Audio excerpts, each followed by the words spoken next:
আলামিন সর্বপ্রথম আল্লাহর কুদরতি এক মুষ্টি নূর নিয়ে আমার নবীর নূরকে সৃষ্টি করলেন। আমার নবীর নূরকে সৃষ্টি করার পর ওই নূর এভাবে ভ্রমণ করতেছে আল্লাহর ইচ্ছা অনুযায়ী। আল্লাহর ইচ্ছা অনুযায়ী ওই নূর ভ্রমণ করতে লাগলেন। আল্লাহ পাক রব্বুল আলামিন এই নূরকে সৃষ্টি করার পর আল্লাহর ইচ্ছা হলো আল্লাহ আরো কিছু সৃষ্টি করবেন। সুবহানাল্লাহ বলুন না। এখন শুধুমাত্র আমার নবী, আর কেউ আসমান নাই, জমিন নাই, লৌহ নাই, কলম নাই, চন্দ্র নাই, সূর্য নাই, আকাশ নাই, বাতাস নাই, নাই বলতে কোনো কিছু নাই, শুধুমাত্র আমার আল্লাহ এবং আমার নবী উচ্চ আওয়াজে বলেন সুবহানাল্লাহ। আল্লাহ পাক রব্বুল আলামিন আমার নবীর যে নূর, নূরে মুহাম্মাদীকে সৃষ্টি করলেন। ওই নবীর নূরে মুহাম্মাদী সাল্লাল্লাহু আলাইহি ওয়াসাল্লাম নূরকে আল্লাহ পাক চার ভাগে ভাগ করলেন। কয় ভাগে? চার ভাগে ভাগ করলেন। ভাগ করার পর আল্লাহ পাক রব্বুল আলামিন প্রথম ভাগ দিয়ে আল্লাহ পাক কলম সৃষ্টি করেছেন। সুবহানাল্লাহ। আল্লাহ কি সৃষ্টি করেছেন? কলম। কলম আমরা যে কলম লিখি, কলম আল্লাহ সৃষ্টি করেছেন। এটা আমার নবীর নূর মুবারক দিয়ে আল্লাহ পাক কলম সৃষ্টি করেছেন। আল্লাহ পাক লৌহ সৃষ্টি করেছেন। আল্লাহ পাক আরশ আজিম সৃষ্টি করেছেন। আল্লাহ পাক জমিন সৃষ্টি করেছেন। আল্লাহ পাক আসমান সৃষ্টি করেছেন। আল্লাহ জমিন সৃষ্টি করেছেন। আল্লাহ জান্নাত সৃষ্টি করেছেন। আল্লাহ জাহান্নাম সৃষ্টি করেছেন। আল্লাহ পাক রব্বুল আলামিন আল্লাহর মুকাররবিন ফেরেশতাদের সৃষ্টি করেছেন। করতে করতে আমার আল্লাহ ওই নবীর নূর দিয়ে যে কালিমাটা আমরা উচ্চারণ করি, লা ইলাহা ইল্লাল্লাহ মুহাম্মাদুর রাসূলুল্লাহ, উচ্চ আওয়াজে বলুন সাল্লাল্লাহু আলাইহি ওয়াসাল্লাম। বিসমিল্লাহির রহমানির রহিম। وأنذر عشيرتك الأقربين صدق الله المولانا العظيم وصدق رسوله النبي الحبيب الكريم ونحن على ذلك لمن الشاهدين والشاكرين مولاي صل وسلم وبارك عليه। গৌসিয়া কমিটি সৈয়দ মেম্বার বাড়ির উদ্যোগে 12 রবিউল আউয়াল স্মরণে 16তম বার্ষিক পবিত্র জশ্নে ঈদ মিলাদুন নবী সাল্লাল্লাহু আলাইহি ওয়াসাল্লাম উদযাপন উপলক্ষে আজিমুশ শান নুরানি ঈমানি রুহানি মাহফিলের সম্মানিত উদ্বোধক জনাব মোহাম্মদ ইউসুফ সওদাগর সাহেব এবং বিশেষ করে আজকের মাহফিলের প্রধান আকর্ষণ মেহমান আলা আমাদের সকলের পরিচিত মুখ আলহাজ আবুল কালাম আবু সাহেব সাবেক মেয়র বোয়ালখালী পৌরসভা চট্টগ্রাম এবং আজকের মাহফিলের প্রধান আলোচক আন্তর্জাতিক খ্যাতিসম্পন্ন বক্তা বিশিষ্ট লেখক ও গবেষক হযরতুল আল্লামা কারি মাওলানা রুহুল আমিন সিদ্দিকী সাহেব এবং আজকের মাহফিলের প্রধান আকর্ষণ, প্রধান বক্তা বিশিষ্ট ইসলামী চিন্তাবিদ হযরতুল আল্লামা আলহাজ জনাব মাওলানা ওমর ফারুক নঈম সাহেব মাদ্দাজিল্লাহুল আলী এবং বিশেষ করে আমাদের সকলের পরিচিত এতক্ষণ পর্যন্ত কোরআন সুন্নাহর আলোকে যিনি আলোচনা করেছেন সোন তালুকদার জামে মসজিদের সম্মানিত খতিব হযরতুল আল্লামা জনাব মাওলানা মুহিউদ্দিন আল কাদরি সাহেব মাদ্দাজিল্লাহুল আলী এবং বিশেষ করে আজকের মাহফিলের বিশেষ বক্তা বন্দারে জামে মসজিদের সম্মানিত খতিব হযরতুল আল্লামা জনাব মাওলানা সলিমউদ্দিন আল কাদরি সাহেব মাদ্দাজিল্লাহুল আলী এবং আজকে মাহফিলের মধ্যে যিনি সভাপতিত্ব করিবেন জনাব মোহাম্মদ ইকবাল হোসেন তালুকদার সাহেব এবং বিশেষ করে আমার সামনে বসা নবী প্রেমিক, অলি প্রেমিক এবং বিশেষ করে মেকের আওয়াজ যতটুক যাচ্ছে যারা শুনছেন, আমার সম্মানিত আবেদা সালেহা মাও বোনেরা রহমানি ওয়া রাহমাকুমুল্লাহ তাআলা, সকলে আমি গুনাহগারের সালামে গ্রহণ করুন। আসসালামু আলাইকুম ওয়া রাহমাতুল্লাহি ওয়া বারাকাতুহু। আমি সর্বপ্রথম মহান রব্বুল আলামিন আলাইহির দরবারে শুকরিয়া আদায় করি। আল্লাহ পাক রব্বুল আলামিন আহকামুল হাকিমিন বিশেষ করে আজকের আজিমুশ শান ঈমানি রুহানি মাহফিলের মধ্যে যিনি আমাকে যোগদান করার তৌফিক দান করেছেন, আমি ব্যক্তিগতভাবে মালিকের দরবারে শুকরিয়া জ্ঞাপন করি। সবাই বলি আলহামদুলিল্লাহ। এবং বিশেষ করে আপনাদের শুকরিয়া আদায় করে আপনারা যারা আসছেন বসছেন এশারের নামাজের পর থেকে কোরআন সুন্নাহ আলোচনা শুনছেন, আপনাদের আশা আপনাদের বসা মালিকের দরবারে কবুল করুক, সবাই বলি আমিন। এবং বিশেষ করে আজকের মাহফিলের মধ্যে অনেক দিন পর যাকে আমরা প্রায় সব সময় মাহফিলের মধ্যে দেখতাম, কিছুদিনের জন্য আমাদের কাছ থেকে দূরে ছিলেন, এখন আবার ইনশাআল্লাহুল আজিজ আমাদের কাছে উপস্থিত হয়েছেন আমাদের সকলের পরিচিত মুখ আশিক রাসূল, যিনি আলেম ওলামাদেরকে বেশি মহব্বত করেন, মসজিদ মাদ্রাসার প্রতি বেশি ভালোবাসা রাখেন, বিশেষ করে মানুষের প্রতি বেশি আন্তরিকতা রাখেন, এমন একজন ব্যক্তিত্ব আমাদের মাহফিলের মধ্যে, যাকে আজকে মাহফিলের প্রধান আকর্ষণ করা হয়েছে, প্রধান অতিথি। আমরা সবাই চিনি জানি শুনি, আল্লাহ পাক রব্বুল আলামিন আজকের মাহফিলের প্রধান অতিথিকে আল্লাহ পাক হায়াতে তাইয়্যিবা দান করুক, সবাই বলি আমিন। এবং বিশেষ করে আরো যারা মাহফিলের মধ্যে স্টেজের মধ্যে উপস্থিত আছেন, আপনাদের আশা বাসা আল্লাহর দরবারে কবুল করুক, সবাই বলি আমিন। আমি বিশেষ করে যে সমস্ত ভাইরা রাস্তার মধ্যে দাঁড়িয়ে আছেন, ঘরের মধ্যে বসে আছেন, ঘরের মধ্যে বসে না থেকে, রাস্তার মধ্যে দাঁড়িয়ে না থেকে আপনাদের জন্য খুব সুন্দর ব্যবস্থা করা হয়েছে, চেয়ারের ব্যবস্থা করা হয়েছে। মেহেরবানি করে আপনারা সবাই মাহফিলের প্যান্ডেলের মধ্যে চলে আসার জন্য সকলের প্রতি বিনীতভাবে অনুরোধ জানাচ্ছি, আল্লাহ পাক আমাদের সকলকে কবুল করুক, সবাই বলি আমিন। এবং বিশেষ করে যে সমস্ত ভাইয়েরা অনেক কষ্ট করে, মেহনত করে, পরিশ্রম করে আজকের এই আজিমুশ শান ঈমানি রূহানি মাহফিলকে সাজিয়েছেন, আল্লাহ পাক রব্বুল আলামিন সকল ভাইদেরকে কবুল করুক। যারা টাকা দিয়ে, পয়সা দিয়ে, শ্রম দিয়ে এই মাহফিলকে রৌনক করেছেন, আল্লাহ পাক রব্বুল আলামিন তাদের এবং আমাদের মুরব্বীরা যারা কবরস্থ হয়েছেন, মা বাবা, দাদা দাদি, নানানি, বিশেষ করে মসজিদের পাশে, মাজারের পাশে, পুকুরের পাড়ে, গাছতলে, বাসতলে আমাদের মুরব্বীরা যে যেখানে কবরের মধ্যে অবস্থানরত, আমাদের দিকে কিন্তু তাকিয়ে আছে মুরব্বীরা, কোন টাকার জন্য নয়, পয়সার জন্য নয়, জর্রা জর্রা নেকির মুহতাজ বনে আমাদের দিকে তাকিয়ে আছেন। ওই সমস্ত মুরব্বীদেরকে আল্লাহ পাক রব্বুল আলামিন কবরকে জান্নাতের বাগান বানিয়ে দিক, সবাই বলি আমিন। আমরা সবাই জানি আজকে হলো আমার নবীর আগমন উপলক্ষে মাহফিল, ঠিক না? যেহেতু নবী না হলেতে কোনো কিছুই হতো না, ঠিক না? আল্লাহ পাক রব্বুল আলামিন যখন আসমান, জমিন, লৌহ কলম, চন্দ্র, সূর্য, মানব দানব, পাহাড় পর্বত কোনো কিছুই ছিল না, কোনো কিছুই ছিল না, শুধুমাত্র আমার আল্লাহ ছিলেন। বলুন আলহামদুলিল্লাহ। কে? আমার আল্লাহ। আল্লাহর নবীর একজন সাহাবী হযরতে জাবির ইবনে আব্দুল্লাহ রাদিয়াল্লাহু তাআলা আনহু, একটু আমার দিকে মনোযোগ দিন, আমি সংক্ষেপে বেশিক্ষণ লম্বা করব না, মাহফিলের প্রধান বক্তা আসার সাথে সাথে ইনশাআল্লাহ আমি শেষ করে দেব। হযরতে জাবির ইবনে আব্দুল্লাহ রাদিয়াল্লাহু তাআলা আনহু আল্লাহর নবীর একজন সাহাবী, ইনি বলতে লাগলেন, ইয়া রাসূলুল্লাহ, ইয়া হাবিবাল্লাহ, আপনার প্রতি আমার মা বাবা কুরবানি, আমার মা বাবা উৎসর্গ, একটা জিনিস জানার জন্য বড় মন চায়। সুবহানাল্লাহ বলুন। একটা জিনিস জানার জন্য বড় মন চায়। কি জিনিস? হযরত জাবির ইবনে আব্দুল্লাহ রাদিয়াল্লাহু তাআলা আমার নবীকে জিজ্ঞেস করলেন, ইয়া রাসূলুল্লাহ, ইয়া হাবিবাল্লাহ, একটা জিনিস জানার জন্য বড় মন চাই। আমার নবী বলেন, কি বলো, তাড়াতাড়ি বলে দাও না। জাবির ইবনে আব্দুল্লাহ রাদিয়াল্লাহু তাআলা আমার নবী থেকে জানার জন্য ইচ্ছা করলেন, আল্লাহ পাক রব্বুল আলামিন সর্বপ্রথম কোন বস্তুটা সৃষ্টি করেছেন? সুবহানাল্লাহ। আল্লাহ পাক রব্বুল আলামিন সর্বপ্রথম কোন জিনিসটা, কোন বস্তুটা সৃষ্টি করেছেন? জুড়ে বলুন না সুবহানাল্লাহ।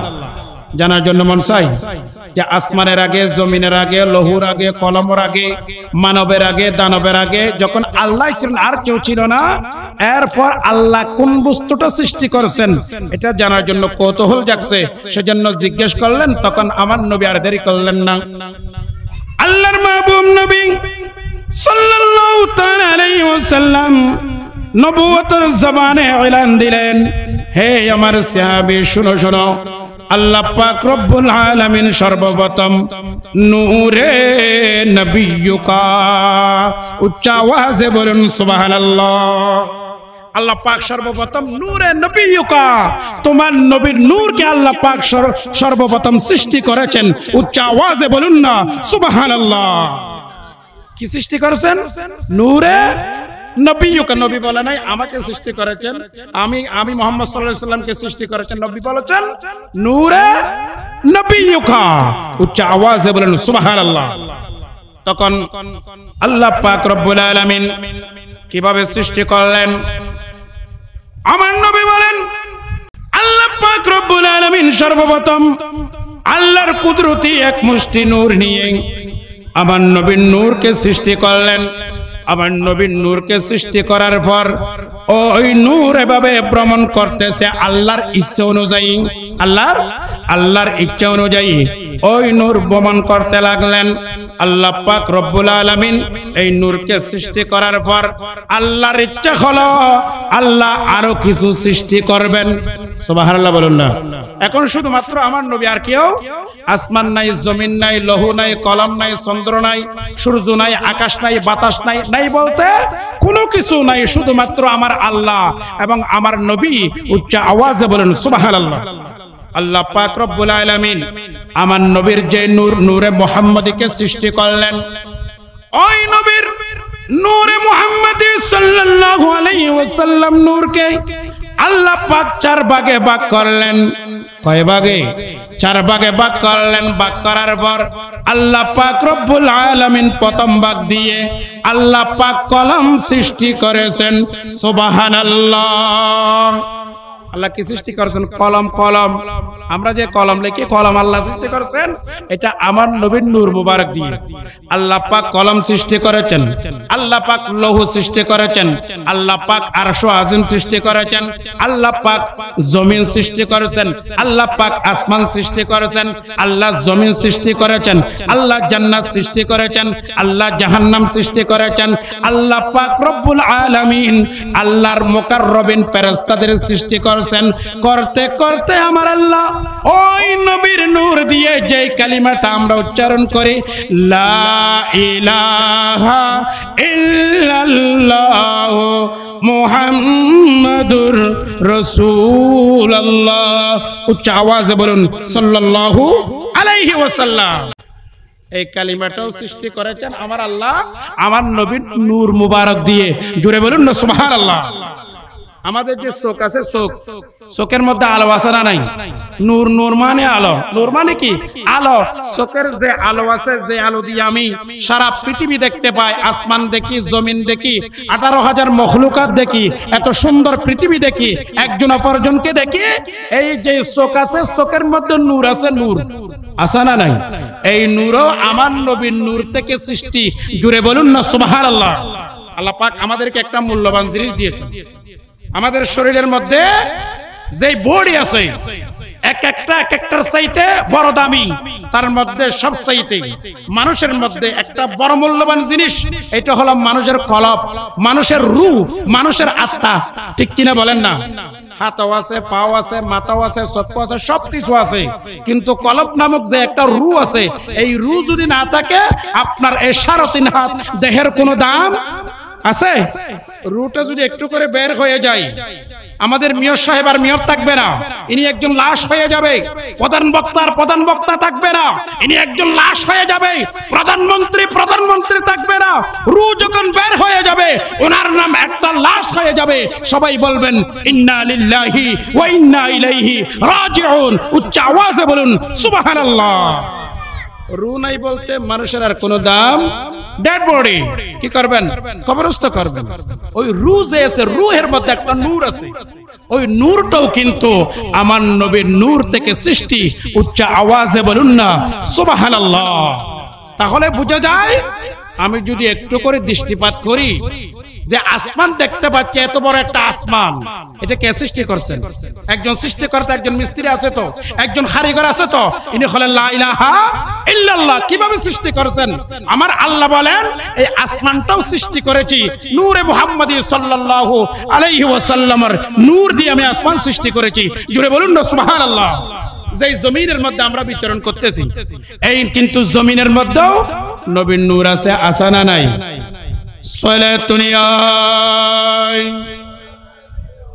সালামুন ইয়া হাবিবাল্লাহ আলাইকুম। তাহলে আমার নবীর নূর থেকে সবকিছু সৃষ্টি, আসমান বলুন, জমিন বলুন, জান্নাত বলুন, জাহান্নাম বলুন, সবকিছু আমার নবীর নূর থেকে আমার আল্লাহ সৃষ্টি করেছেন। উচ্চ আওয়াজে বলুন সুবহানাল্লাহ। এটা হলো হাদিস শরীফ। এটা কি হাদিস শরীফ আর কোরআনে হাকিমের মধ্যে আমার আল্লাহ আমার নবীকে কি বলছেন? কদ জাকুম মিনাল্লাহি নূরু ওয়া কিতাবুম মুবিন। উচ্চ আওয়াজে বলুন সুবহানাল্লাহ। আমার আল্লাহ বলতেছেন তোমাদের মধ্যে নূর এসেছে, নূর। নূর নূর মানে আমার নবী, আপনার নবী। জোরে সুরে বলুন না সুবহানাল্লাহ। যেই নবী না হলে আল্লাহ কোনো কিছু সৃষ্টি করতো না। আচ্ছা বলেন তো, আমাদের বাবা আল্লাহ পাক রব্বুল আলামিন আমার নবীকে তো আল্লাহ সকলের আগে, পৃথিবীর আগে, জান্নাতের আগে, জাহান্নামের আগে, সবকিছুর আগে আমার আল্লাহ আমার নবীকে সৃষ্টি করে রাখছেন। ঠিক কিনা বলেন? সন্দেহের কোনো অবকাশ নাই।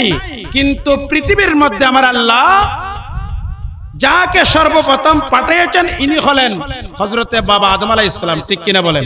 আমাদের বাবা আবুল বশর, ওনাকে আল্লাহ পাক রব্বুল আলামিন সর্বপ্রথম দুনিয়ার জমিনের মধ্যে প্রেরণ করেছেন।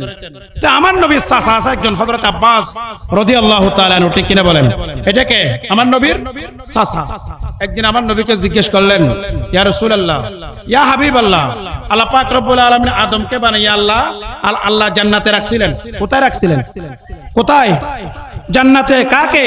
আমাদের বাবা আদমকে সৃষ্টি করার পর কোথায় রাখছিলেন? জান্নাতের মধ্যে। শুধু কি বাবা আদম ছিলেন না আর কেউ ছিলেন? আমাদের আম্মা হাওয়া আলাইহিস সালামও ছিলেন। কোরআন শরীফের আয়াত, আনতা ওয়া যাওজুকাল জান্নাতা ওয়া কুলা মিনহা। আদম, তুমি এবং তোমার স্ত্রী এই জান্নাতের মধ্যে বসবাস করো। কোথায় বসবাস করো? জান্নাতের মধ্যে বসবাস করো। আমাদের বাবা আদম আলাইহিস সালাম, মা হাওয়া আলাইহিস সালাম জান্নাতের মধ্যে বসবাস করেছিলেন। ঠিক কিনা বলেন? ওয়া কুলা মিনহা রাগাদান হাইতু শিতুমা ওয়া লা তাকরাবা হাদিহিশ শাজারাতা ফাতাকুনা মিনাজ জালিমিন। আল্লাহ পাক বলছিলেন, হে আদম, তুমি আনতা ওয়া যাওজুকাল জান্নাতা। একটু খেয়াল করেন, তুমি এবং তোমার স্ত্রী, আনতা মানে তুমি, ওয়া যাওজুকাল জান্নাতা, তুমি এবং তোমার স্ত্রী, অর্থাৎ আমাদের বাবা আদম আলাইহিস সালাম এবং মা হাওয়া আলাইহিস সালামকে আল্লাহ বলছেন, আদেশ দিচ্ছেন, নির্দেশ দিচ্ছেন, তুমি এবং তোমার স্ত্রী জান্নাতের মধ্যে বসবাস করো। উচ্চ আওয়াজে বলেন সুবহানাল্লাহ। ওয়াকুলা মিনহা রাগাদান হাইসু শিতুমা।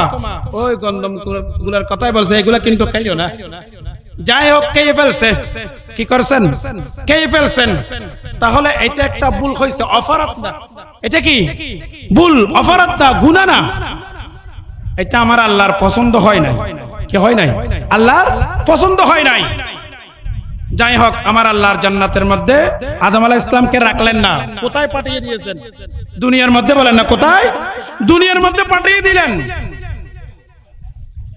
হযরত আব্বাস রাদিয়াল্লাহু জিজ্ঞেস করলেন, আদম আলাইহিস সালাম যখন জান্নাতের মধ্যে ছিলেন, ইয়া রাসূলুল্লাহ, আপনি কোথায় ছিলেন? আপনি কোথায় ছিলেন? আমার নবী বলে, আমি আমার বাবা আদম আলাইহিস সালামের পৃষ্ঠের মুবারকের মধ্যে ছিলাম। জোরে বলুন সুবহানাল্লাহ। কোথায়? পিঠ মুবারকের মধ্যে। তো নূহ আলাইহিস সালাম একজন নবী ছিলেন। একটা বড় প্লাবন হয়েছিল। নূহ আলাইহিস সালাম একটা কিস্তি বানিয়েছিলেন। তো নূহ আলাইহিস সালাম কিস্তির মধ্যে ছিলেন। যারা নূহ আলাইহিস সালামের অনুসারী ছিল তারাও কিস্তির মধ্যে। আমার নবী সাজ্জাদ আব্বাস রাদিয়াল্লাহু জিজ্ঞেস করলেন, ইয়া রাসূলুল্লাহ, তখন আপনি কোথায় ছিলেন? তখন আমি নূহ আলাইহিস সালাম কিস্তির মধ্যে, নূহ আলাইহিস সালামের পিঠের মধ্যে ছিলাম। জোরে বলেন সুবহানাল্লাহ। হযরত জাতির পিতা, আমাদের মুসলিম জাতির পিতা কে বলেন তো? আমাদের মুসলিম জাতির পিতা হলো হযরত ইব্রাহিম খলিলুল্লাহ। ঠিক কিনা বলেন? হযরত ইব্রাহিম খলিলুল্লাহকে নমরুদ আগুনের মধ্যে নিক্ষেপ করেছিল মেরে ফেলার জন্য। ওনাকে রাখবে না, মেরে ফেলবে, নির্যাতন করে। নমরুদ আগুনের মধ্যে ফেলে দিবেন কাকে? ইব্রাহিম খলিলুল্লাহ।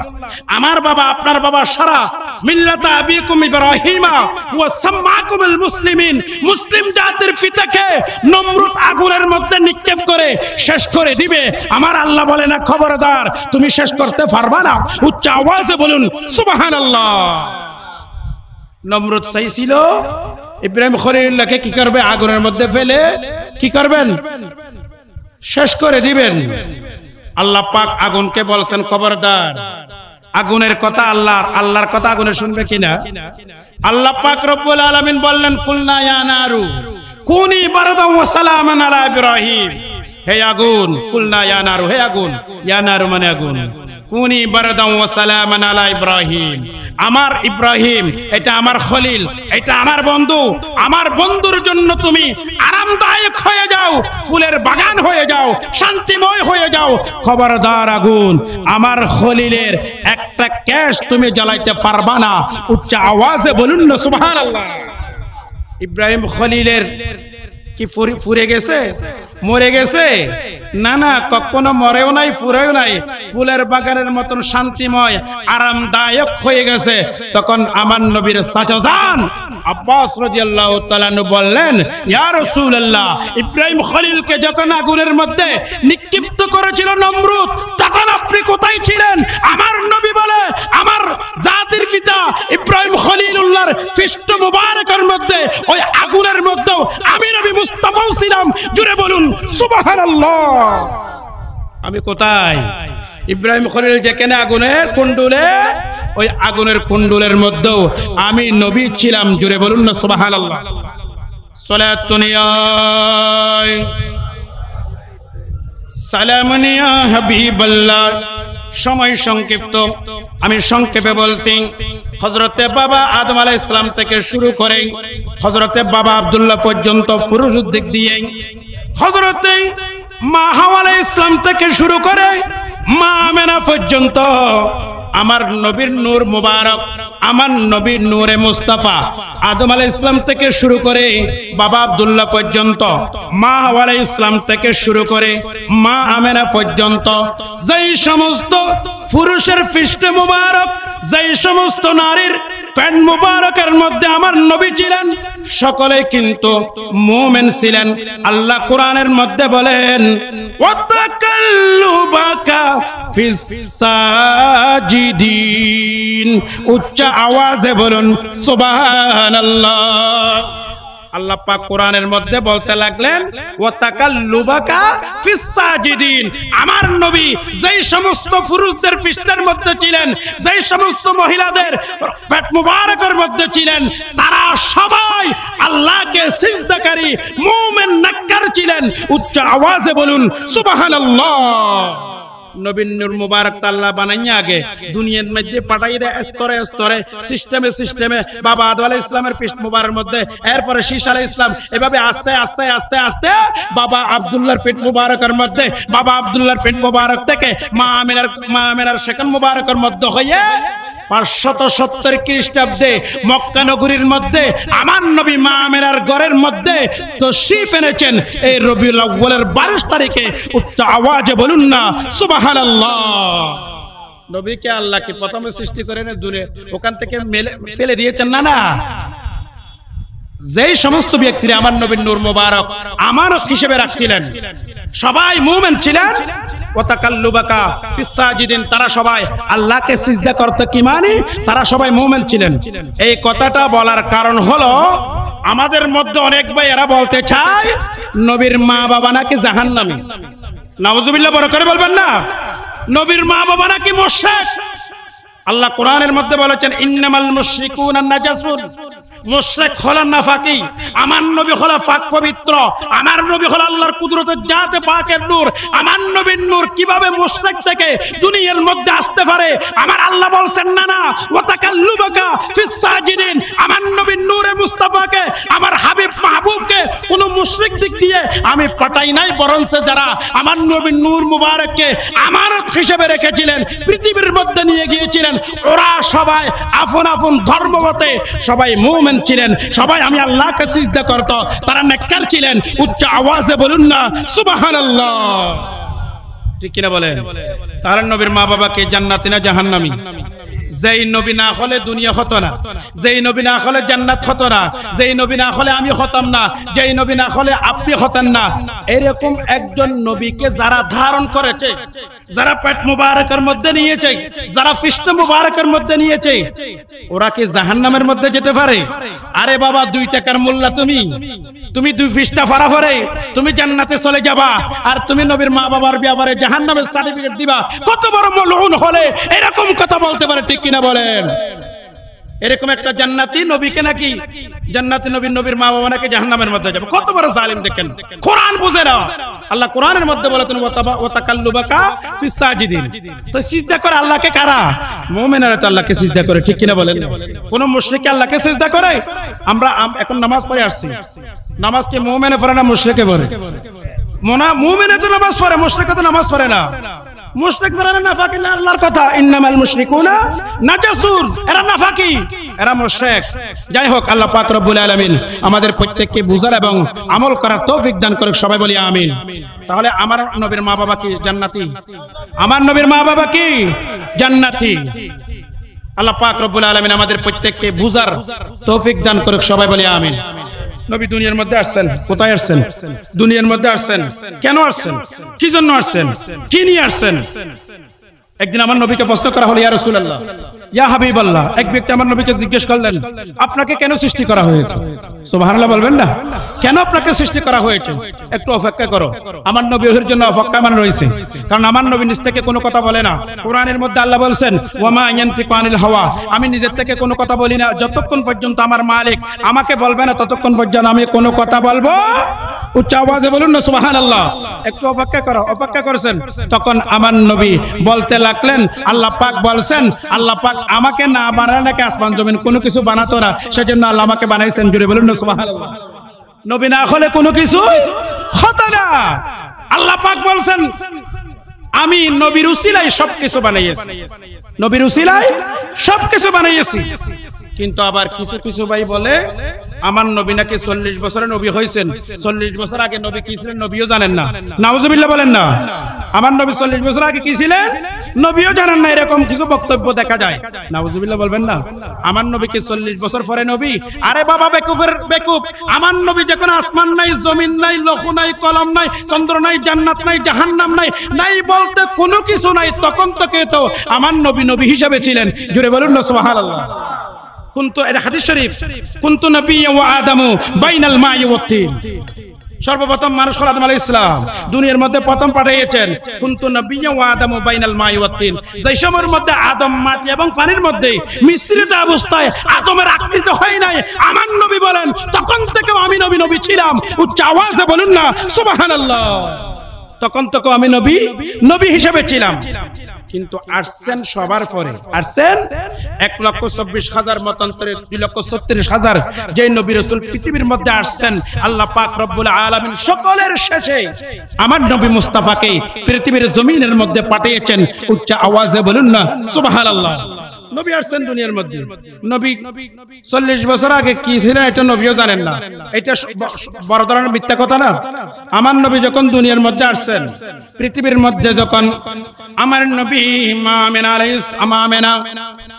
আমেনার কোলে যখন আমার নবী ভূমিষ্ঠ হলেন, আমার নবী দুনিয়ার মধ্যে আসার সাথে সাথে আমার নবী এই দুনিয়ার মধ্যে একটা সিজদা দিয়েছেন। জোরে বলুন সুবহানাল্লাহ। আমার নবী দুনিয়ার মধ্যে সিজদা দিয়েছেন, শুধু ছাই না, শাহাদাত আঙ্গুল দিয়ে আমার নবী ইশারা করে এটাই বুঝাই দিয়েছেন দুনিয়াবাসীকে, তোমরা যে গাছ পূজার মধ্যে লিপ্ত, তখন আমার নবী আসার আগে খানায়ে কাবার মধ্যে 360 খানা মূর্তি ছিল। কয়টা? 360 টা খোদা ছিল। আমার নবী মুস্তাফা বলে 360 খানা না, শুধুমাত্র এক আল্লাহর ইবাদত করতে হবে। আমি নবী দুনিয়ার মধ্যে আসছি, 360 খানার খোদার ইবাদত করা যাবে না, গাছ পূজা করা যাবে না, বাস পূজা করা যাবে না, মানুষকে হানাহানি মারামারি হিংসা বিদ্বেষ করা যাবে না। আমাকে এখানে একটা বলা হয়েছে আত্মীয় স্বজনের কথা। আত্মীয়তার সম্পর্ক তখন কিন্তু ছিল না বাবা। আত্মীয়তার কথা বলতেছি, আত্মীয়তা পাইছি আমার নবীর উসিলায়। বড় করে বলবেন না, আমার নবীর উসিলায় আত্মীয়তা হয়েছে, নবী আসার আগে আত্মীয়তার কোনো চিহ্ন ছিল না। কিভাবে একটা উদাহরণ দিলে সিম্পল আপনারা বুঝবেন। আমার ভাইয়ের একটা কন্যা সন্তান হয়েছে, মেয়ে সন্তান। জাহিলিয়াতের যুগের কথা বলতেছে, নবী আসার আগের কথা। আপন নিজের বাবা ওই নিজের কন্যা সন্তান মেয়েদের কোনো দাম ছিল না, মেয়েদের কোনো মূল্যায়ন ছিল না। আরে আপন বাবা জাহিলিয়াতের যুগের মধ্যে আমার নবী দুনিয়ার আসার আগে নিজের বাবা নিজের মেয়েকে জীবন্ত অবস্থায় খবর দিয়ে দিত। উচ্চ আওয়াজে বলুন নাউজুবিল্লাহ। নিজের আপন বাবা নিজের কন্যা সন্তান যারা মা বাবা হয়েছে তারা বলতে পারে ছেলে মেয়ের মোহব্বত কত বড়, ঠিক কিনা বলেন না? কিন্তু তাদের অন্তরের মধ্যে এরকম মেয়ে নিজের আপন মেয়েকে কবর দিয়ে দিত। আত্মীয়তার সম্পর্ক আছে না? জিয়ান্দিন নিজের মাইফা খবর দি ফেলার আওয়াজই এটা কি আমার আত্মীয়তার সম্পর্ক আর আছে? আল্লাহুম্মা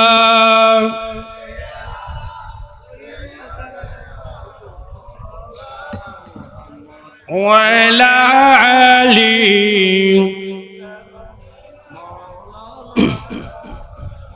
আমার নবী আসার আগে ভাইয়ের মধ্যে কোনো পরিচয় ছিল না। মানুষের মধ্যে মারামারি ছিল, মানুষের মধ্যে হানাহানি ছিল, মদের আসর ছিল, জুয়ার আসর ছিল, গাজার আসর ছিল। এক কথায় ভালো বলতে কিছুই ছিল না, সব বন্ধই ছিল। যেই যুগের নাম, যেই সময়ের নাম জাহিলিয়ত, অন্ধকার যুগ। কি যুগ? জাহিলিয়ত যুগ, অন্ধকার যুগ। অন্ধ মানে আসমান ছিল, সূর্য ছিল, চন্দ্র ছিল। কিন্তু জাহিলিয়ত বলতে কি বোঝায়? এমনি মানুষ ছিল, দুই পা ছিল, দুই হাত ছিল, আকৃতির দিক দিয়ে যদি মানুষ ছিল, তাদের মধ্যে মনুষ্যত্ব বলতে কিছু ছিল না। পশুর চাইতে তারা নিকৃষ্ট ছিল, ঠিক কিনা বলে? জানা করতে তারা দ্বিধাবোধ করতো না। ওপেন ফানির মতন মদ খাইতো, ওপেন জানা করতো। ভাই বোনের মধ্যে কোনো পার্থক্য ছিল না, স্ত্রীদের কোনো মূল্যায়ন ছিল না। এই যুগের মধ্যে, অন্ধকার যুগের মধ্যে হককে প্রতিষ্ঠিত করবার জন্য, একমাত্র আল্লাহর তাওহীদের প্রচার করবার জন্য নবী মুস্তাফা সাল্লাল্লাহু আলাইহি ওয়াসাল্লাম নবী হিসেবে দুনিয়ার মধ্যে আসছেন। এই পরিচয়টা দেবার জন্য আমার নবী 570 খ্রিস্টাব্দে মক্কা নগরীর মধ্যে আসার সাথে সাথে দুনিয়ার মধ্যে সিজদা দিয়েছিলেন। উচ্চ আওয়াজে বলেন সুবহানাল্লাহ। কেন সিজদা দিয়েছেন? কাকে সিজদা দিয়েছেন বলেন না? কাকে? নবী যেহেতু দুনিয়ার মধ্যে আসার সাথে সাথে দুনিয়ার মধ্যে সিজদা দিয়েছেন। এই দুনিয়াটা নাপাক ছিল, আমার নবী আসার সাথে সাথে এই সারা পৃথিবীকে আল্লাহ পবিত্র করে দিয়েছেন। কোন নবীর আমলের মধ্যে আমরা এই যেভাবে যেখানে নামাজ পড়ি, মনে করেন আপনি বিলের মধ্যে গেছেন, গামছা বিছিয়ে পরিষ্কার থাকলে সেখানে নামাজ পড়তে পারবেন। ঘরের মধ্যে আপনি পরিষ্কার করে নামাজ পড়তে পারবেন। হাটের মধ্যে আপনি পরিষ্কার জায়গায় নামাজ আদায় করতে পারবেন। আমার নবী আসার পূর্বে বাবা সেভাবে নামাজ পড়ার মতো কোনো সিস্টেম ছিল না। উচ্চ আওয়াজে বলুন সুবহানাল্লাহ। কিমানি নবী দুনিয়ার মধ্যে আসছেন, সারা পৃথিবীকে আমার আল্লাহ পবিত্র করে দিয়েছেন। সারা পৃথিবীকে আমার আল্লাহ আমার নবীর উসিলায় মসজিদ বানিয়ে দিয়েছেন। কিমানি যেখানে ইচ্ছা সেখানে তোমরা নামাজের সময় হলে নামাজ আদায় করতে পারবা। উচ্চ আওয়াজে বলুন সুবহানাল্লাহ। নবী আসছেন, পরিচয় দিয়েছেন কি? আমরা দুনিয়ার মধ্যে আসলে আমাদের সন্তান, আমরা আসলে কি করছি? কান্নাকাটি করছি, এর হোহা করছি, ঠিক কিনা বলেন না? আমার নবীর সাথে যা ছিল ব্যতিক্রম। আমার নবী দুনিয়ার মধ্যে আসার সাথে সাথে তাওহীদের সাক্ষ্য দিয়েছেন। আশহাদু আল্লা ইলাহা ওয়া আন্নী রাসূলুল্লাহ। সুবহানাল্লাহ বলুন। নবী কি বলছেন? স্পষ্টভাবে সুন্দরভাবে কথা বলছেন। কি বলছেন? কি মানি? আশহাদু আল্লা ইলাহা ইল্লাল্লাহ, আমি সাক্ষ্য দিচ্ছি আল্লাহ ছাড়া কোনো ইলাহ, আল্লাহ ছাড়া কোনো ইলাহ নাই, আল্লাহ ছাড়া কোনো মাবুদ নাই, আল্লাহ ছাড়া কোনো উপাস্য নাই, আল্লাহ ব্যতীত আর কারো ইবাদত করা যাবে না। সুবহানাল্লাহ বলুন। 360 খানার ইবাদত করা যাবে না, গাছ পূজা করা যাবে না, বাস পূজা করা যাবে না, চন্দ্র পূজা করা যাবে না, সূর্য পূজা করা যাবে না। একমাত্র লা আশহাদু আল্লা ইলাহা ইল্লাল্লাহ, আমি নবী সাক্ষ্য দিচ্ছি, শুনো শুনো, আল্লাহ এক, আল্লাহ ব্যতীত কারো ইবাদত করা যাবে না। ওয়া আন্নী রাসূলুল্লাহ, আমি হলাম আল্লাহর প্রেরিত মনোনীত একজন সম্মানিত রাসূল। উচ্চ আওয়াজে বলুন সুবহানাল্লাহ। আমাকে নবী হিসেবে, রাসূল হিসেবে মানতে হবে, আল্লাহকে এক আল্লাহ হিসেবে মানতে হবে। উচ্চ আওয়াজে বলুন না সুবহানাল্লাহ। ওরা যে বলে 40 বছর আগে কি ছিল নবীও জানে না, নবী দুনিয়ার আসার সাথে সাথে কিসের সাক্ষ্য দিয়েছেন, তাওহীদের পরিচয় দিয়েছেন, রিসালাতের পরিচয় দিয়েছেন, ঠিক কিনা বলেন না? তাহলে আপনি কিভাবে বলেন নবী 40 বছর আগে কি ছিল এটা নবীও জানেন না? উচ্চ আওয়াজে বলুন নাউজুবিল্লাহ। যাই হোক, আমার কথা ওইদিকে না, আমার নবী আসছেন কিসের জন্য? আল্লাহর পরিচয় দেওয়ার জন্য। জুড়ে বলে সুবহানাল্লাহ। রাসূল যে আমি একজন রাসূল, হককে প্রতিষ্ঠিত করবার জন্য, হককে প্রতিষ্ঠিত করবার জন্য, অন্ধকারকে আলোকিত করবার জন্য। উচ্চ আওয়াজে বলুন না সুবহানাল্লাহ। তো আত্মীয়তার কথা বলা হচ্ছে। আমার নবীর বয়স যখন 40 বছর, কয় বছর বয়স যখন 40 বছর হলো, আমার নবী 1 বছর যখন নবুয়ত পেলেন, এতদিন নবী ছিলেন ঠিক আছে, 3 বছর পর্যন্ত আমার নবী গোপনে গোপনে ইসলাম ধর্ম প্রসার করতেছে। কয় বছর? 3 বছর। 3 বছর যখন হয়ে গেল, আমার আল্লাহ বলছেন ইয়া রাসূলুল্লাহ, ইয়া হাবিবাল্লাহ, আর গোপনে ইসলাম প্রচার করবেন না, আপনি ওপেনে ইসলাম ধর্ম প্রচার শুরু করেন। আগে কোথায় কাকে ইসলাম ধর্ম, কাকে দাওয়াত দিবেন? সুবহানাল্লাহ বলুন না। ইসলামের দাওয়াত সর্বপ্রথম আপনি কাকে দিবেন? মনে করেন আমি একজন ভালো মানুষ, আমি একজন হুজুর, আগে সর্বপ্রথম আমাকে কি করতে হবে? আমার ঘর ঠিক করতে হবে। কি ঠিক করতে হবে? আমার ঘর ঠিক করতে হবে। আমি হুজুর, আমার পরিবার, আমার স্ত্রীকে বলতে হবে আপনাকে নামাজ পড়তে হবে, পর্দা মানতে হবে, আমার সন্তানকে ইসলামের দাওয়াত দিতে হবে। এক কথায় আমার অধীনস্থ যারা আছে তাদেরকে আমাকে আগে ঠিক করতে হবে। তখন আমি যাইতে পারবো ময়দানের মধ্যে, তখন যেতে পারবো আমি সমাজের মধ্যে, তখন যেতে পারবো আমি রাষ্ট্রের মধ্যে। ঠিক কিনা বলেন না? আমার আল্লাহ সেভাবে বলছেন, ওয়ানদির আশিরাতাকাল আকরাবিন। রাসূল গো, আপনি আপনার আত্মীয় স্বজন যারা আছে, নিকটতম যারা আছে, তাদের কাছে আপনি ইসলামের দাওয়াত দিতে যান। জোরে বলুন না সুবহানাল্লাহ। ইসলামের দাওয়াত দিতে গিয়ে, কলমার বাণী প্রচার করতে গিয়ে, রিসালাতের বাণী প্রচার করতে গিয়ে আমার নবী অনেক লাঞ্ছিত হয়েছে, আমার নবী অনেক নির্যাতিত হয়েছে, আমার নবীর উপর অনেক জুলুম করা হয়েছে, আমার নবীর অনেক অত্যাচার করা হয়েছে। কে করছে? কাছের মানুষ না দূরের মানুষ? বলেন না বাবা, কাছের মানুষ না দূরের মানুষ? কাছের মানুষ নবীকে বেশি কষ্ট দিয়েছেন। কাছের মানুষ মানে কেমন কাছের?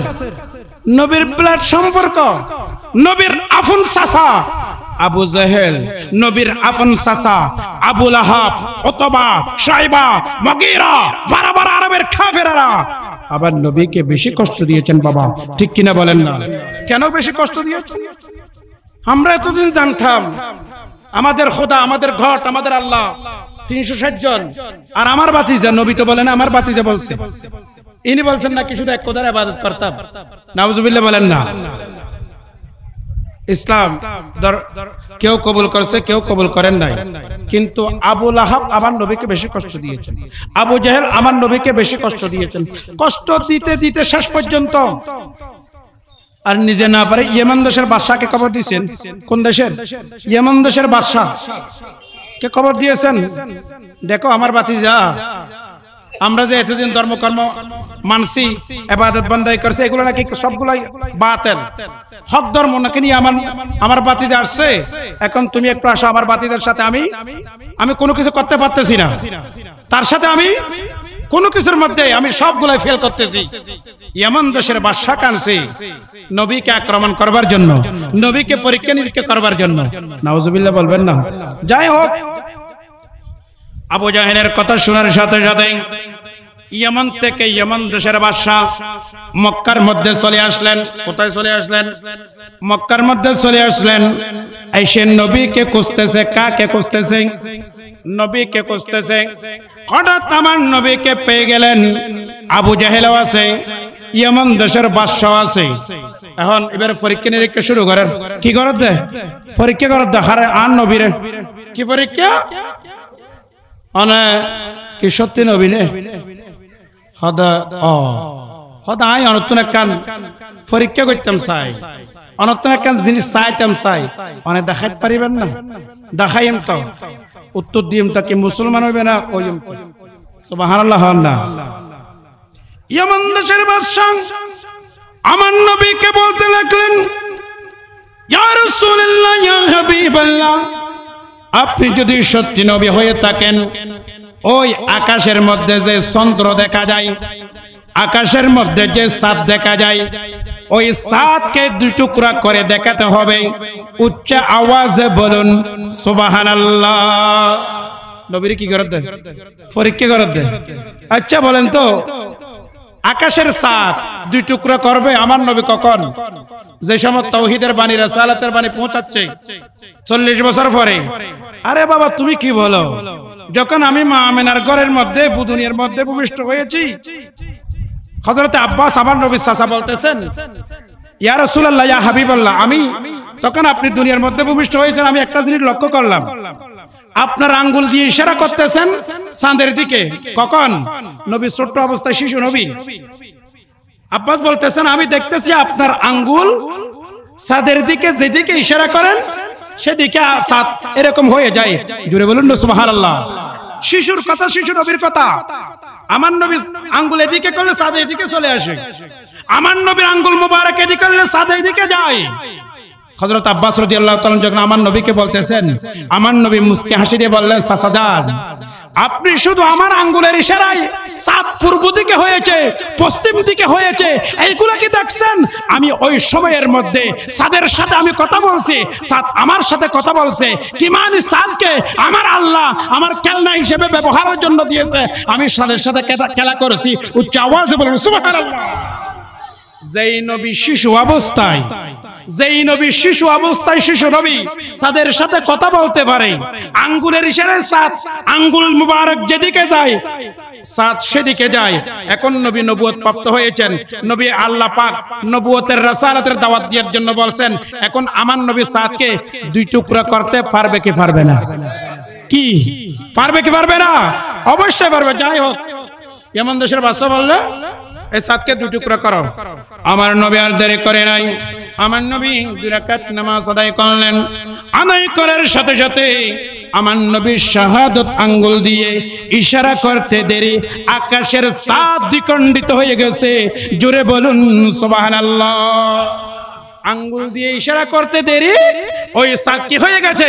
দুই টুকরা হয়ে গেছে। আবু জাহেল তাজ্জব কি হতে বড় জাদুকর না? নাউজুবিল্লাহ। না উইবা আস্তে আস্তে মনে গলিজার গই হার ইয়েমান দেশের বাদশা, কারণ এবার খোয়ালার মধ্যে দেখা দায়িত্ব আছে। প্রশ্ন হতে আয়ন দুবো গজ্জ মুগ্গর গগরিদি উগ্গর রেজাল্ট পাই। আরোগ্য প্রশ্ন আছে। আরোগ্য প্রশ্ন কি? আরোগ্য প্রশ্ন ইয়া রাসূলুল্লাহ ইয়া হাবিবাল্লাহ, আই গরতুন বাইরে বেশ সমত মনে মনে একখানা আশা করি গই, মনে মনে একখান নিয়ত গজ্জি। কি নিয়ত গজ্জি, কি আশা করি গই? ইয়ান অনতন খন পড়িব, ইয়ান যদি অন খন দয় আই মুসলমান হয়ে যাইম। জোরে বলুন সুবহানাল্লাহ। আর নবী খদান হই অন্য হই এই মন্তসের বাদশা, শুনে রাখো, শুনে রাখো, তোমার ঘরের মধ্যে তোমার একজন কলিজার টুকরা মেয়ে আছে। তোমার মেয়েটা পঙ্গু, তোমার মেয়েটা অসুস্থ। তুমি ঘর থেকে বের হওয়ার সময় মনে মনে নিয়ত করেছ আমি আরব দেশের মধ্যে যাচ্ছি, একজন নবীর কাছে যাচ্ছি। ওই সত্যি নবী যদি হয়ে থাকে আমি আমার মেয়ের জন্য ওই নবীর কাছে দোয়া চাইব। কি মানি দোয়ার মাধ্যমে আমার মেয়েটা সুস্থ হয়ে যাবে। জোরে বলুন সুবহানাল্লাহ। কত নিয়তিয়ান গরিয়ে শোদের তুই ইয়ান হরের সাথে সাথে ইমান দেশের বাদশা আর হরে প্রশ্ন করে ইয়া রাসূলুল্লাহ ইয়া হাবিবাল্লাহ, তাড়াতাড়ি আপনি আমার যেই কালিমা নিয়ে দুনিয়ার মধ্যে আসছেন এই কালিমাটা পড়াইয়ে আমাকে মুসলমান বানিয়ে নেন। এতদিন পর্যন্ত আমি জাহান্নামের রাস্তার মধ্যে ছিলাম, আমি মুশরিক ছিলাম, আজকে আমি ঈমানদার হতে চাই, জান্নাতের পথের মধ্যে যেতে চাই। ইয়া রাসূলুল্লাহ আর কোনো প্রশ্ন নাই, আপনি আমাকে কালিমা পড়াইয়ে মুসলমান বানিয়ে দেন। জোরে বলে সুবহানাল্লাহ। মুসলমান হয়ে গেল। ইয়েমান দেশের বাদশা বাড়ি যাওয়ার পূর্বে মেয়ে বাবার জন্য অপেক্ষা করতেছে সুস্থ হয়ে। উচ্চ আওয়াজে বলুন না সুবহানাল্লাহ। ইয়েমান দেশের বাদশা মুসলমান হয়ে গেল, ইমানদার হয়ে গেল।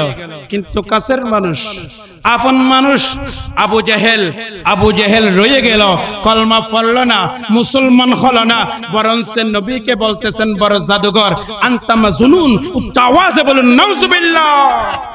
নবীকে পাগল বলছে, নবীকে জাদুঘর বলছে, নবীকে অনেক কষ্ট দিয়েছে। নাউজুবিল্লাহ বলবেন না? কিন্তু আমার আল্লাহ বলে ইয়া রাসূলুল্লাহ ইয়া হাবিবাল্লাহ, আপনি তো আমার হাবিব, আপনি তো আমার মাহবুব, আপনাকে সৃষ্টি না করলে আমি কোনো কিছু সৃষ্টি করতাম না। উচ্চ আওয়াজে বলেন সুবহানাল্লাহ। তো আমার নবী কেন আসছেন? আমার নবী দুনিয়ার মধ্যে আসছিলেন 570 খ্রিস্টাব্দে। নবীর 63 বছর হায়াতে জিন্দেগি ছিল দুনিয়ার মধ্যে।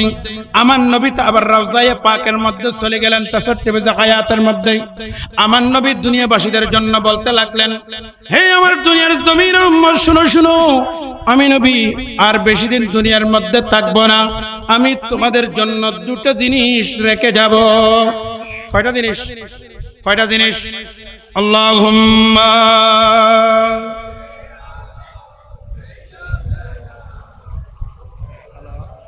ওয়ালা আলি সাইয়্যিদিনা মাওলানা মুহাম্মদ। নবী আল্লাহর কাছ থেকে আসছিলেন, আল্লাহ পাঠাইছেন মানুষের হেদায়েতের জন্য, রাহমাতুল লিল আলামিন হিসেবে। আল্লাহ পাক রব্বুল আলামিন যখন নবীর যে ডিউটি ছিল, নবীর যে দায়িত্ব ছিল, সব দায়িত্ব যখন নবী সমাপ্ত করেছেন, আমার রাসূলকে আবার আমার আল্লাহ নিয়ে গেছেন। সুবহানাল্লাহ বলেন না। কিন্তু আমার নবী বলে গেলেন, দুনিয়াবাসীরা, আমি তোমাদের জন্য দুইটা জিনিস রেখে যাব। যদিও আমি নবী এই দুনিয়া থেকে চলে যাই, এই দুই জিনিস যদি তোমরা মজবুতভাবে ধারণ করতে পারো, কখনো তোমরা পথভ্রষ্ট হবে না, তখনও তোমরা বেঈমান হবে না, ঈমান নিয়ে কবরে যেতে পারবা। সুবহানাল্লাহ বলেন না। ইয়া রাসূলুল্লাহ ইয়া হাবিবাল্লাহ, দুই জিনিস কি? হাদিসে পাকের মধ্যে আছে, লান তাদিল্লু মা তামাসসাকতুম ফি কিতাবিল্লাহি ওয়া সুন্নতি রাসূলিল্লাহি। উচ্চ আওয়াজে বলুন সুবহানাল্লাহ। দুইটা জিনিস আমাদের জন্য রেখে গেছেন, একটা হলো কিতাব আর একটা হলো আমার নবীর সুন্নাহ। সুবহানাল্লাহ বলুন না। আমরা যদি এই দুই জিনিস যদি মজবুতভাবে ধারণ করতে পারি, ঈমান নিয়ে মুসলমান হয়ে দুনিয়া থেকে যেতে পারবো। যদি দুই জিনিস আমরা ধরে রাখতে না পারি, ঈমান নিয়ে কবরে যাওয়া সম্ভব হবে হবে না। তখন একটা কোরআনের আয়াত দেখলাম, আল্লাহ পাক বলতে লাগলেন আমাদেরকে উদ্দেশ্য করে। কাদেরকে? মানব জাতিদেরকে উদ্দেশ্য করে, জিন জাতিকে উদ্দেশ্য করে। কয়টা জাত? আল্লাহ পাক 18,000 মখলুকাত সৃষ্টি করেছেন, তার মধ্যে দুইটা জাতকে আমার আল্লাহ নির্দিষ্ট করে বলছেন। কি বলছেন? ওয়ামা খালাকাতুল জিন্না ওয়াল ইনসা ইল্লা লিয়াবুদুন। উচ্চ আওয়াজে বলুন সুবহানাল্লাহ। আল্লাহর কোরআন কি জিনিস? আল্লাহর কোরআন। আল্লাহ পাক রব্বুল আলামিন বলেন, আমি দুইটা জাতকে সৃষ্টি করেছি। কয়টা জাতকে? বলেন না, কয়টা জাতকে? দুইটা জাত, একটা হলো জিন জাত আর একটা হলো মানব জাত। একটা হলো জিন, ওয়ামা খালাকাতুল জিন্না, আগে জিন জাত বানাইছে, দুনিয়াকে আবাদ করেছে। ওয়াল ইনসা, তারপর আল্লাহ মানুষ বানাইছে। আল্লাহ বলছেন জিন জাত এবং মানব জাতি, এই দুই জাতকে দুনিয়ার মধ্যে পাঠিয়েছি ইল্লা লিয়াবুদুন, শুধুমাত্র আমি আল্লাহর ইবাদত করবার জন্য। জোরে বলুন সুবহানাল্লাহ। কার ইবাদতের জন্য? আল্লাহর ইবাদত আমাদের মধ্যে আছে নাই তো? দিনে রাতে যদি হিসাব করে 24 ঘন্টা, কয় ঘন্টা? 24 ঘন্টা। সপ্তাহ চলে যায়, মাস চলে যায়, বছর চলে যায়, যুগ চলে যায়, কিন্তু আমরা আল্লাহর ইবাদতের মধ্যে কয়জন আছি? কিন্তু আল্লাহ তো নির্দিষ্ট করে আমাকে আপনাকে বলছেন, তোমাদেরকে দুনিয়ার মধ্যে বানার একমাত্র কারণ হলো ইল্লা লিয়াবুদুন, আমি আল্লাহর ইবাদত করবার জন্য। জোরে বলুন সুবহানাল্লাহ। আমরা, আমাদের ধর্মের নাম কি? ইসলাম ধর্ম। আমরা সবাই মুসলমান। ইসলামের মধ্যে 5টি বেনা আছে, 5টি স্তম্ভ আছে। কয়টি? বলেন না বাবা, কয়টি? 5টি স্তম্ভ। একটার নাম কালিমা, মানে ঈমান। একটা কি? কালিমা, ঈমান। এরপর হলো নামাজ, এরপর হলো রোজা, এরপর হলো হজ, এরপর হলো যাকাত। কয়টা হলো? 5টি স্তম্ভের উপর ইসলাম স্থাপিত। ঠিক কিনা বলেন? বাবারে, আপনি একটা ঘর নির্মাণ করবেন, চারপাশে 4টা পিলার দিতে হবে। ঘরটা মজবুত হওয়ার জন্য মাঝখানে একটা পিলার দিতে হবে। কয়টা পিলার? আপনি যদি একটা ঘর নির্মাণ করেন, পাঁচটা পিলার দিয়ে যে একটা মজবুত ঘর করেন, ওই ঘরটা মজবুত হবে, ভাঙার কোনো সম্ভাবনা নাই।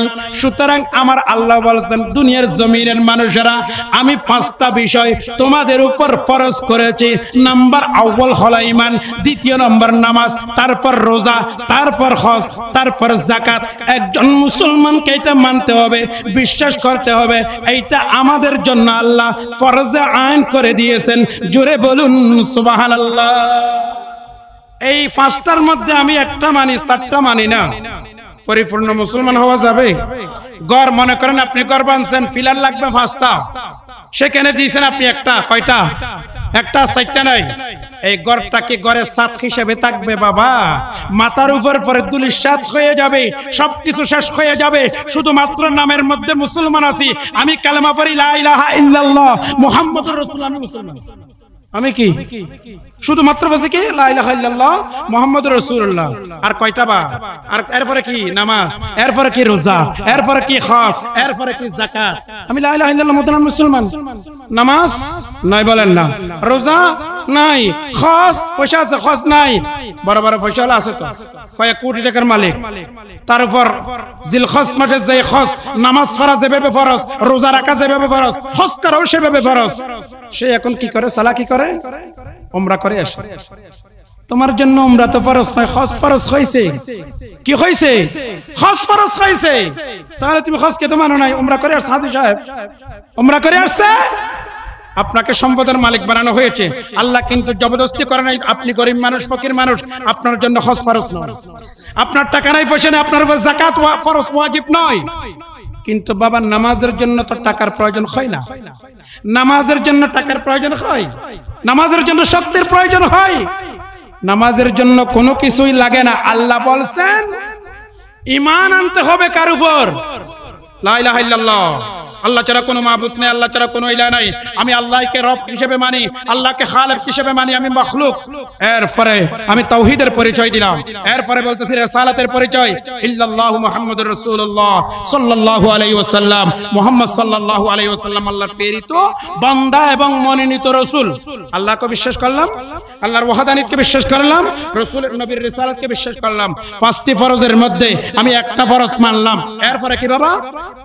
নামাজ বলেন না। এরপরে কি? এরপরে কি? নামাজ। আমরা মরবো কি মরবো না? আমরা মরবো না?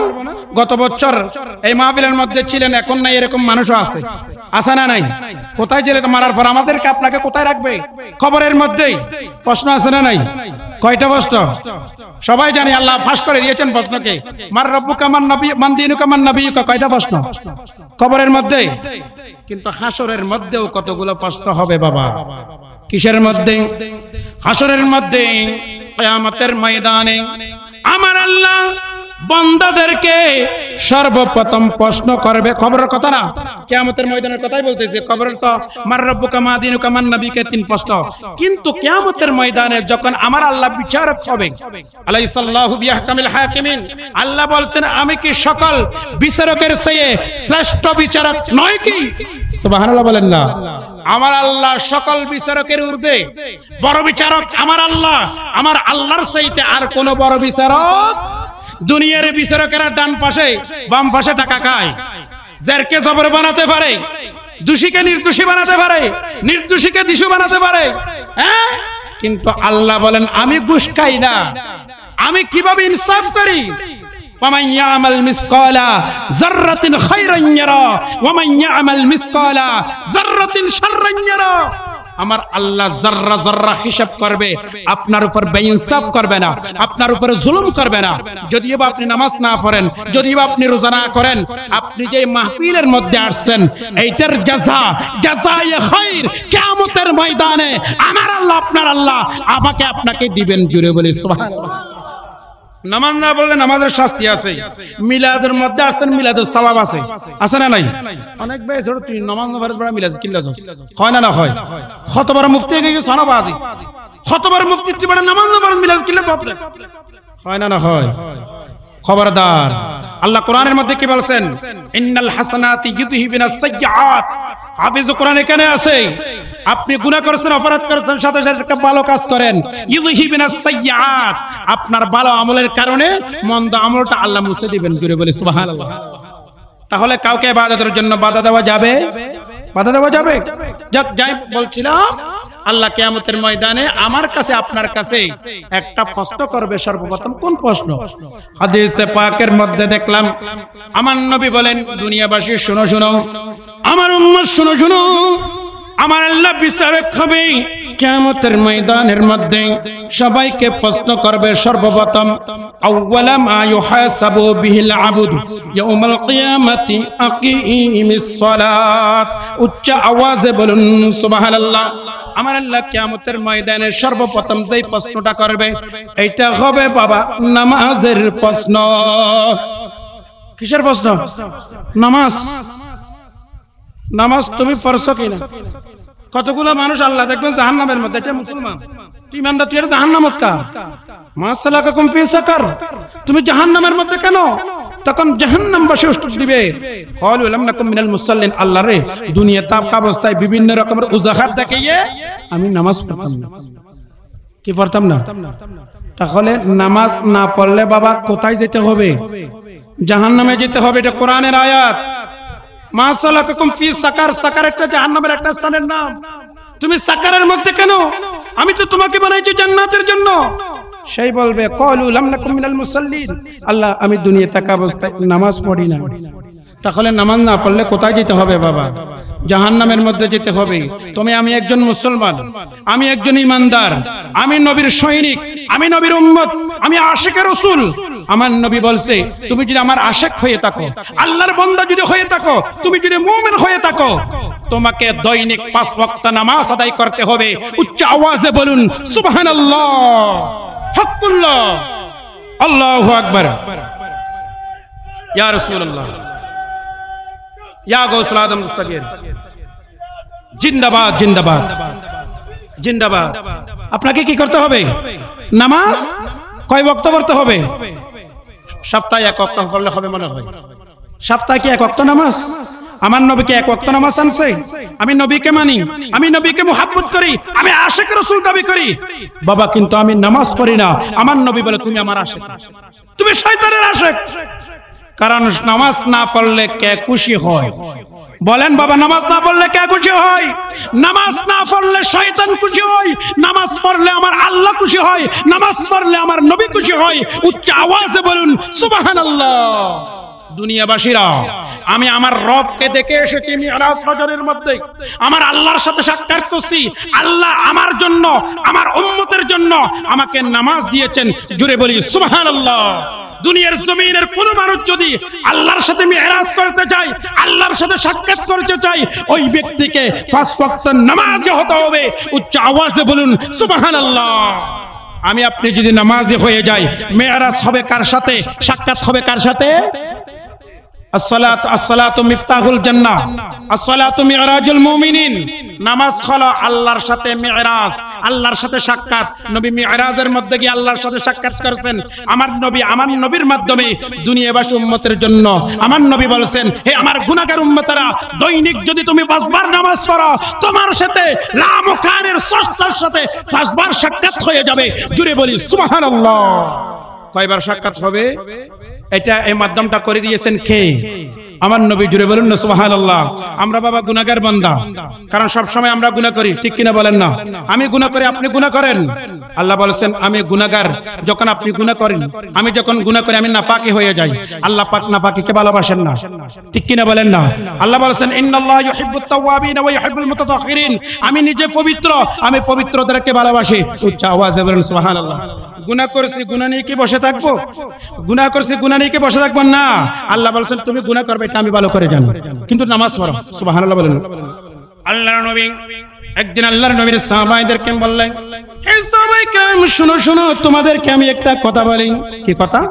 সাহাবায়ে কেরামদেরকে বললেন, মনে করো তোমার ঘরের সামনে একটা পুকুর অথবা একটা নদী আছে।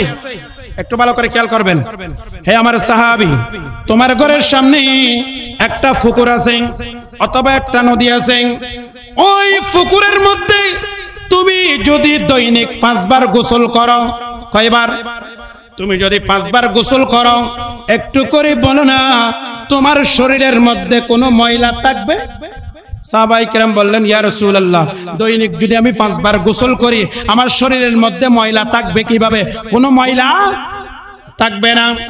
আমার নবী বললেন, হে সাহাবা শুনো শুনো, এ আমার উম্মতেরা শুনো শুনো, দৈনিক যদি কোনো বান্দা 5 ওয়াক্ত নামাজ আদায় করে, ফজর যোহর আসর মাগরিব এশা, এভাবে যদি 5 ওয়াক্ত নামাজ পড়ে, কয় ওয়াক্ত? 5 ওয়াক্ত নামাজ যদি কোনো বান্দা পড়ে, ওই বান্দার শরীরের মধ্যে কোনো গুনাহ থাকবে না। জোরে বলুন সুবহানাল্লাহ। 5 ওয়াক্ত নামাজ যেই বান্দা পড়বে, যদিও বা গুনাহ সগীরা করে থাকে, ফজরের নামাজ পড়ছে, ফজরের নামাজ পড়ে কি পড়বে? যোহরের নামাজ পড়বে। মাঝখানে যে একটা গ্যাপ আছে, সময় আছে, ওই সময়ের মধ্যে যদি কোনো ত্রুটি হয়ে থাকে, আপনি যদি আবার যোহরের নামাজ আদায় করেন, ফজরের নামাজের পর যোহরের নামাজের আগের সময়ের মধ্যে আপনার গুনাহ মাফ করে দিবেন। আল্লাহর পক্ষ থেকে আপনার প্রতি নিরাপত্তা থাকবে। জোরে বলে সুবহানাল্লাহ। এভাবে আপনি যদি 1 সপ্তাহ নামাজ আদায় করেন, আজকে জুমার নামাজ আদায় করেছেন, আগামী জুমা পর্যন্ত মাঝখানে যে গুনাহ সগীরা করেছেন সবগুলা গুনাহের কাফারা হয়ে যাবে। কি মানে? আপনার শরীরের মধ্যে কোনো গুনাহ থাকবে না। কি মানে? 5 ওয়াক্ত নামাজ আদায় করেছেন, এই জুমা থেকে ওই জুমা পড়ছেন, আপনার জন্য গুনার কাফারা হয়ে যায়। জোরে বলি সুবহানাল্লাহ। তাহলে নামাজ সবচেয়ে বড় একটা আমার আল্লাহর দেওয়া নিয়ামত। এটা কি? আল্লাহর দেওয়া নিয়ামত।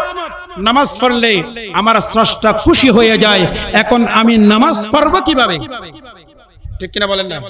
কিন্তু আমরা কেউ নামাজ না পড়ে অপরাধ করি, আবার আমাদের ভিতরে কেউ নামাজ করে অপরাধ করে। এটা কি রকম কথা? একজন মুসল্লি নামাজের জন্য মসজিদের মধ্যে আসবে, কিভাবে আসবে?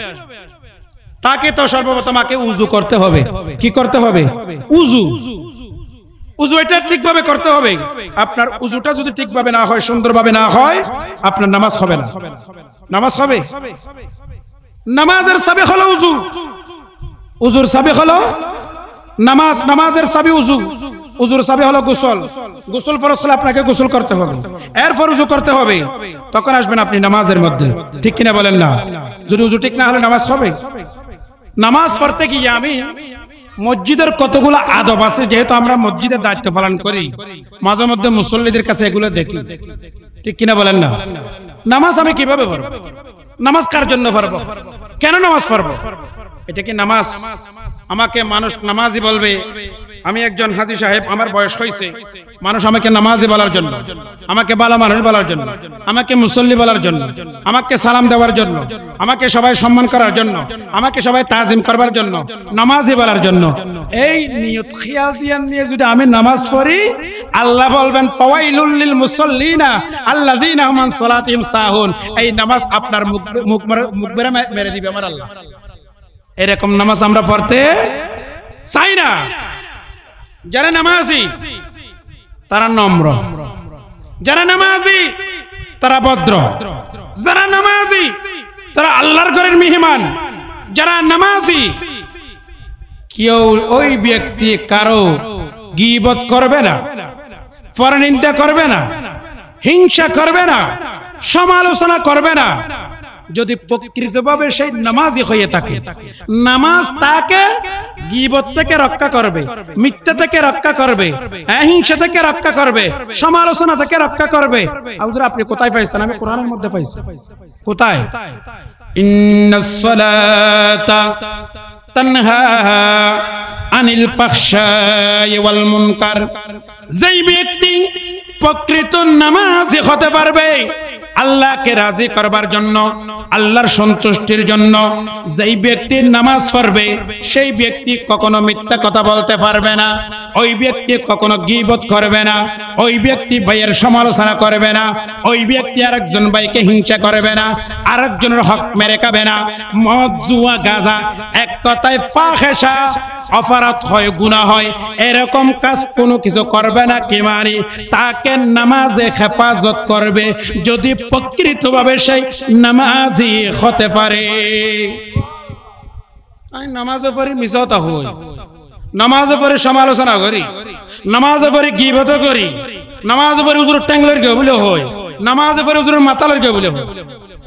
কতবার পরীক্ষক হুজুর কি দে খামতা কেন কি তোমার ঠ্যাংলের কি ইয়া হারাই ফেলাতে ইমাম সাহেব খাই ফেলাতে বাজি কিলোর কি দে ঠ্যাংলের কি হুজুর হুজুরে আর সব নামাজ পড়ার কেরাত দ সূরা ফাতিহা তুন সূরা বাকারা তো শুরু করছি দেরি মুসল্লি কো ফিসিন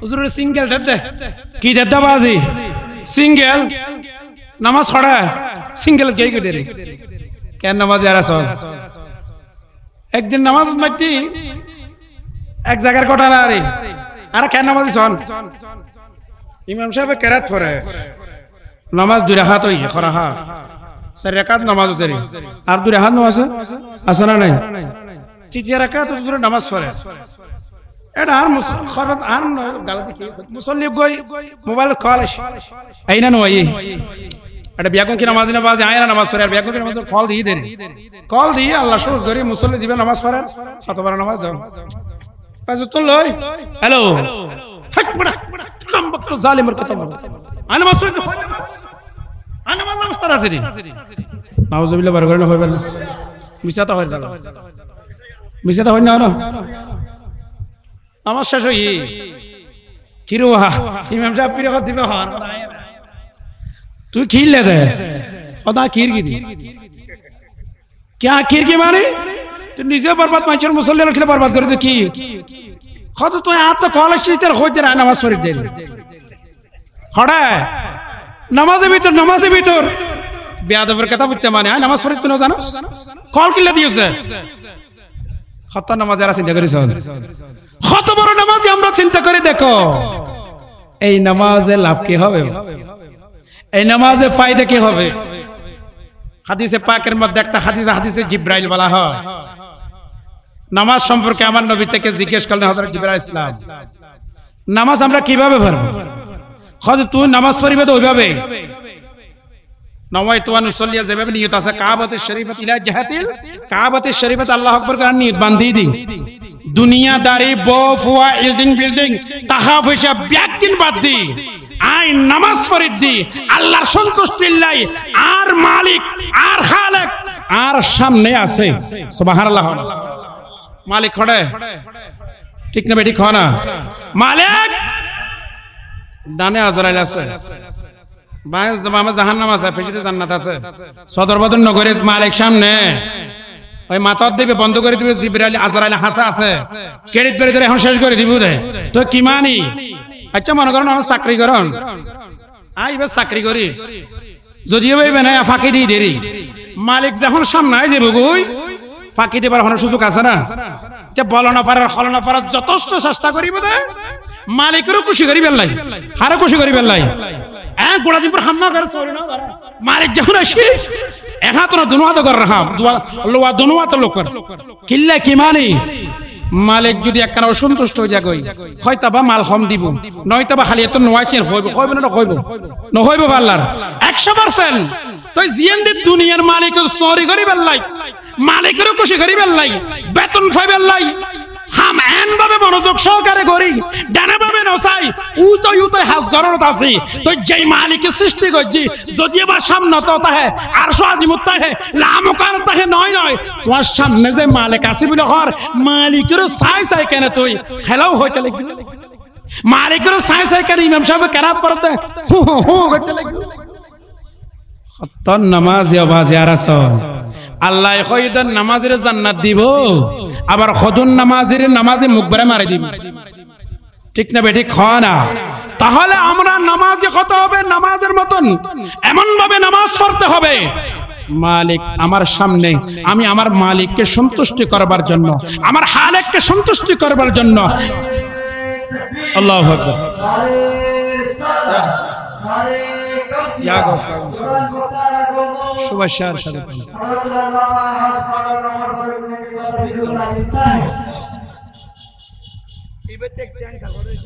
সালাতুন ইয়া দরশে পড়া সালামুন ইয়া হাবিবাল্লাহ আল্লাহুম্মা সাল্লি আলা সাইয়্যিদিনা মাওলানা মুহাম্মদ وعلى آله سيدنا مولانا মুহাম্মদ। তাহলে আমাকে আপনাকে নামাজ পড়তে কিভাবে? যে মালিক আমার সামনে হাজির, মালিক আমার সামনে প্রেজেন্ট, মালিক আমার সামনে উপস্থিত। আমি আমার মালিকের সামনে আমি গোলাম মুনিবকে সেজদা করতেছি, আমার মুনিব সামনে আছে। এ খেয়াল দিয়ান ধারণা নিয়ে আমাকে নামাজ পড়তে হবে। এই নামাজ আমাকে আপনাকে নিয়ে যাবে জান্নাতের মধ্যে। উচ্চ আওয়াজে বলুন সুবহানাল্লাহ। ঠিক না বেঠিক হয় না? হুজুরানো হইতে লেগুন আরাউনি দেরি মালিকই বে সামনে আছে। সরি গরিব দি মালিক আব্দুর রহমান তাই চোখ দেখির, খালিককে বাবুর চোখের দেখির। তো জিবে মালিক হইতে লেগিবার তাই চোখের দেখির, খল্লা বইতে বিবার তো নদেখির। মালিকের দেখিবার ক্যাপাসিটি যদি হাত না থাকে, কিন্তু তোমার তো খেয়াল দিয়ান গরম পড়িব দে। আমি যদি মালিককে আমি দেখতে পাচ্ছি না, সেই এবিলিটি, সেই শক্তি, সেই কুওয়াত আমার আইনুনের মধ্যে নাই। আপনাকে খেয়াল দিয়ান ধারণা করতে হবে মালিক কিন্তু ঠিকই আপনাকে পর্যবেক্ষণ করতেছে, আপনাকে দেখতেছে। আপনি রুকু কিভাবে করছেন, সিজদা কিভাবে করছেন, সিজদার মধ্যে গিয়ে কি বলছেন, নামাজের ভিতর আপনার খেয়াল দিয়ান কোথায়? মালিক কিন্তু সবকিছু দেখতেছে, পর্যবেক্ষণ করতেছে। উচ্চ আওয়াজে বলুন সুবহানাল্লাহ। ঠিক না বে ঠিক? তাহলে নামাজ পড়তে হবে মালিকের সন্তুষ্টির জন্য, কাউকে দেখানোর জন্য নয়, নামাজি বলার জন্য নয়, হাজী সাহেব বলার জন্য নয়।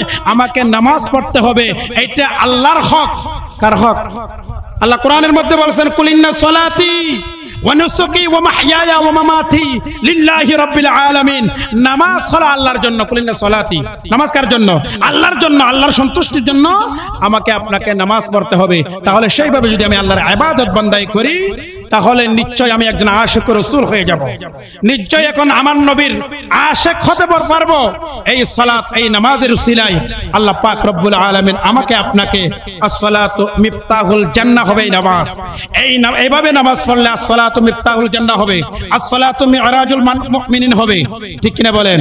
তাই যাক আল্লাহ পাক রব্বুল আলামিন আমাদেরকে সঠিকভাবে নামাজ দোয়া আদায় করার তৌফিক দান করুক। সবাই বলি আমিন। আমাদেরকে 5 ওয়াক্ত নামাজই বানিয়ে দেন, যাতে কোনো বাতিল বলতে না পারে। সুন্নিরা নামাজ পড়ে না। আমাদের ঈমান তো মজবুত, ঈমানের আর ওয়াজ করতে হবে না। আমাদের আকীদা মজবুত। এখন আমাদের আমলের কিছু ত্রুটি আছে, ঠিক কিনা বলেন না? কারণ আমরা নামাজ মসজিদের খেদমত করি, তো আমরা জানি বিশাল বিশাল মসজিদ, কত সুন্দর মসজিদ। এমন সময় থাকে আবার বাবা জানে কাবলা ইমাম সাহেব, মুয়াজ্জিন সাহেব, মুসল্লি নাই। সুতরাং আপনারা সবাই মসজিদের মধ্যে যাবেন, 5 ওয়াক্ত নামাজ আদায় করবেন, সচ্চা আশিক রাসূল বানবেন। দেখবেন এই নামাজ আমাকে আপনাকে জান্নাতুল ফেরদৌস পর্যন্ত পৌঁছিয়ে দেবে। উচ্চ আওয়াজে বলে সুবহানাল্লাহ।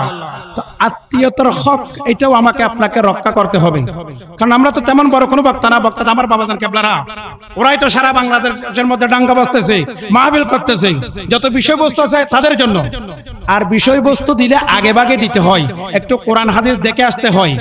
আপনারা মাহফিলের মধ্যে আসলে সাথে সাথে বিষয়বস্তু দেওয়া মানে বক্তাকে একটা আতঙ্কের মধ্যে ফেলে দেওয়া। আত্মীয়তার সম্পর্ক বলছেন, আত্মীয়তার সম্পর্ক অবশ্যই রক্ষা করতে হবে। আমার নবী বলছেন আজ থেকে 1450 বছর পূর্বে, আত্মীয়তার সম্পর্ক যারা রক্ষা করে না তারা জান্নাতে যেতে পারবে। জান্নাতে যেতে শুধু নামাজ পড়লে হবে না, সবগুলো মানতে হবে। আত্মীয়তার সম্পর্ক রক্ষা করলে আল্লাহ পাক রহমত নাজিল করে। আত্মীয়তার সম্পর্ক রক্ষা করে জান্নাতের মধ্যে যাওয়ার জন্য বাধা আছে। যাই হোক, আল্লাহ পাক রব্বুল আলামিন আমাদের প্রত্যেককে কবুল করুক, প্রত্যেককে নামাজি বানিয়ে দেখ, সচ্চা আশিক রাসূল হিসেবে আমাদের সকলকে কবুল করুক। সবাই বলি আমিন। ওয়া আখিরু দাওয়ানা আনিল হামদুলিল্লাহি রাব্বিল আলামিন। আসসালামু আলাইকুম ওয়া রাহমাতুল্লাহি তাআলা ওয়া বারাকাতুহু।